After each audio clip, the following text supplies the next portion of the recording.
Welcome back to our tutorial series in DREAM3D-NX. In this video, we will do a basic EBSD analysis. First, we'll drag in our CTF file, which will bring in the Read Oxford Instruments EBSD data filter automatically. Then we'll run the pipeline to get an initial look at our data. Our example data file is the APTR12CTF file that comes prepackaged with DREAM3D-NX. We'll add on a Rotate Sample Reference Frame filter. For this filter, we'll rotate the sample reference frame by 180 degrees about the 0, 1, 0 axis. And we'll apply our image geometry to the selected image geometry parameter. Next, we'll add the Compute IPF Colors filter. For this filter's parameters, we will fill in the Euler angles, phases, and crystal structures paths. Now we can run the pipeline and view our IPF colors with a surface view in the visualization.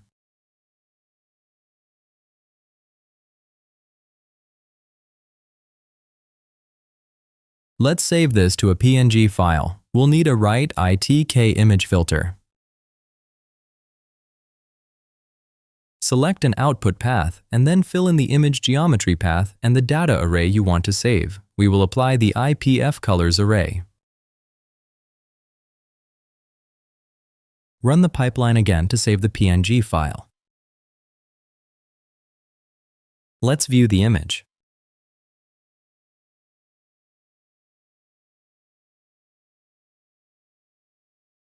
Next, we'll add a multi-threshold objects filter in pipeline spot 3. We'll filter any errors out if they equal 0.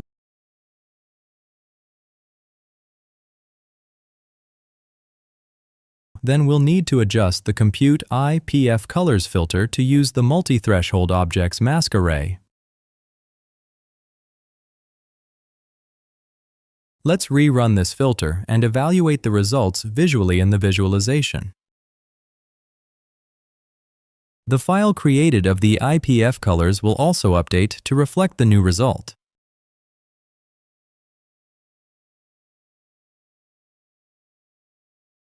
Next, we'll add a Create Color Map filter.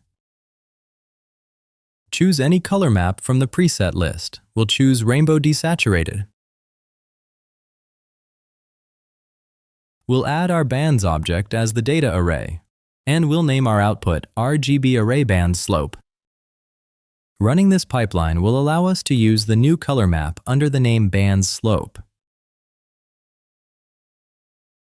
We can compare what band's slope looks like versus what the band's array looks like. Let's add another Write ITK image filter to save our band slope array as a PNG file.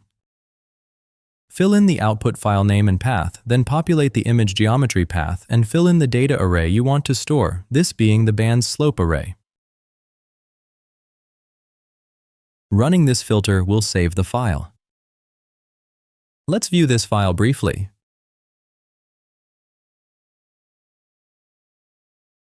To save all the data in this pipeline, let's add in the Write DREAM3D-NX file filter. Select an output path for this data file, then we'll need to run the filter one last time to save the file.